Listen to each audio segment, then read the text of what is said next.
Amahoro n'umugisha bibane nawe wowe uhisemo gukurikirana Zirikana TV.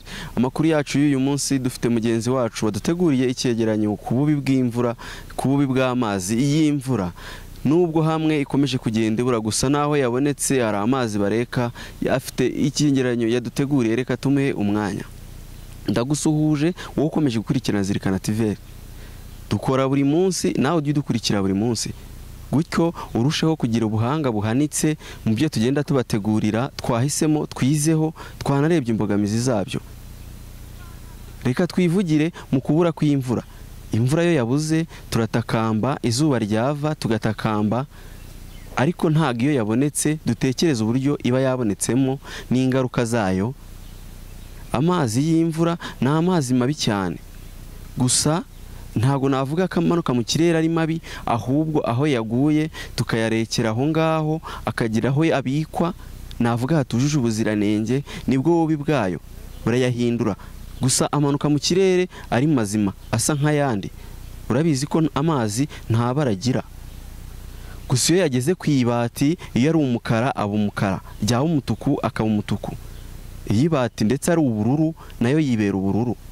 Ese ayo mazi iyo yaretse uyakoresha iki? Reka twirebere ku bantu bayoga, abayanywa ndetse n'abayakoresha mu byo kurya, cyangwa se bakayakoresha mu byo bateguye by'iminywere. Aya mazi dore ububi bwayo. Iyo yamanutse mu kirere akagera ku mabati, amabati aba afite imigesi ijyamo, yamanuka akajya mu kigega ugasangamo izindi nzoka, kuko hagiyemo amazi y'umwaka wa 2019, uyu munsi turi ku mwaka wa 2025. Iyo yagiyemo ayo mazi asangamo ayandi yagiyemo utaracyogeje, hita utekereza sida irimo aho ngaho. Njyewe icyo nakubwira cyo ari amazi ni mabi. Ububi bwayo nawe ushobora kubutekereza ukabwumva. Ifatira urugero ku hantu wayarekeye ku ibati.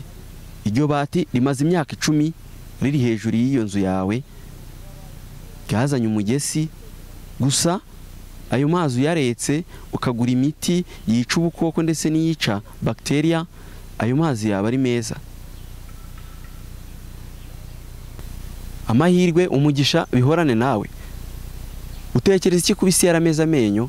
Ntago mbizi neza, gusa nawe unyujije mu nyabwenge yawe ukanareba ukuntu isi igenda imeze, ubona ko yarameza amenyo.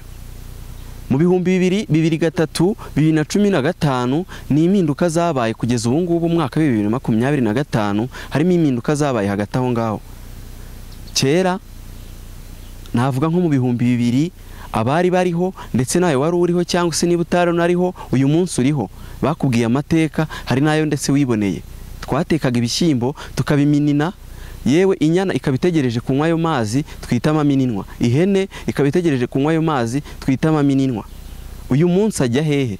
Uyu munsi tuyagura mu mabutike, mu maresitora, ndetse yewe niyo ugiye kugura ibiryo muri resitora urababwira ngo mwibuke salisa, sestomate, twayahinduriye amazina. Utekereza iki kuba ihene itakinywa ayo mazi? Nayo ntago ibizi neza, gusa nayo itekereje ikareba ibona isi yarameza amenyo. Isi yameza amenyo. Iyo utekereje ukuntu amaminwa wayafataga ukayasukira ihene ikiyinywera, cyangwa se inyana ntoya kugira ngo zirusheho kubyibuha, zikure zisa neza. Gusa uyu munsi urabiteka ibishyimbo byawe ukabiminina, amaminwa ukayabika, wamara kuyabika yewe ukayabungabungira umutekano, ejo ukayakoresha. Twayahinduriye amazina. Ntago natwe tubiterwa nuko dushonje, gusa n'isi igenda ituganisha. Nakubwira ko isi yameza amenyo. Iyo birebye koko isi igenda ituganisha ahantu heza cyangwa se habi. Iyo nyana inywa iki? Iyo hene kitaginywa amazi masa inywa iki? Bitekerezeho. Kati